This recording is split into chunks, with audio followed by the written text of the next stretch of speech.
All right, so conference report was basically objecting to the idea that anyone could be convinced by, a 20-minute video or an hour-long presentation, whatever. It says that any skeptic ought to just look at the facts, just look at the data. And I'd like to argue that not only is this the wrong approach, it's actually not how any of us actually arrive at opinions. You may have heard the saying "lies, damn lies," and statistics. That's because statistics don't speak for themselves. The facts don't speak for themselves. They have to be tied together through a narrative.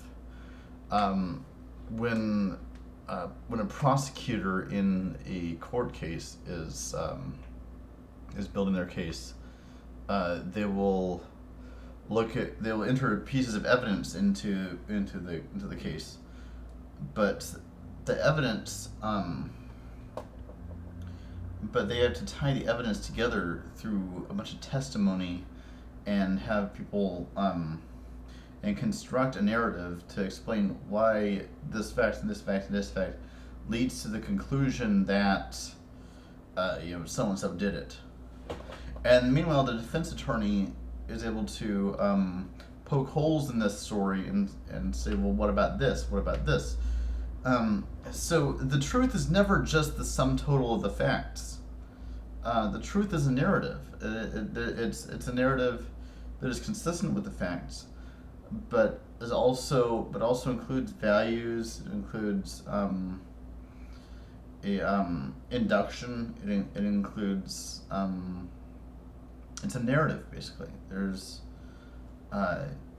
we any sort of truth that we tell ourselves is a narrative, and when someone presents a particularly convincing argument, they present a narrative that ties together different points of fact.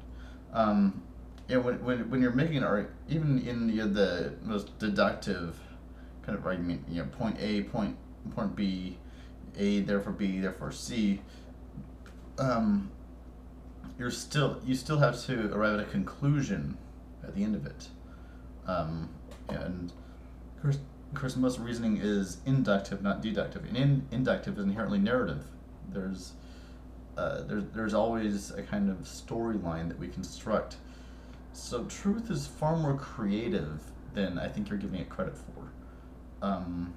There's always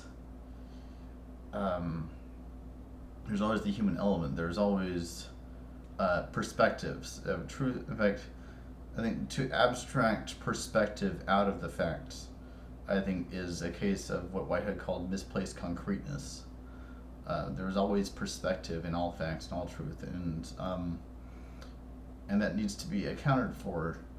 And so I don't see any problem how someone sharing their perspective would convince someone else of that perspective.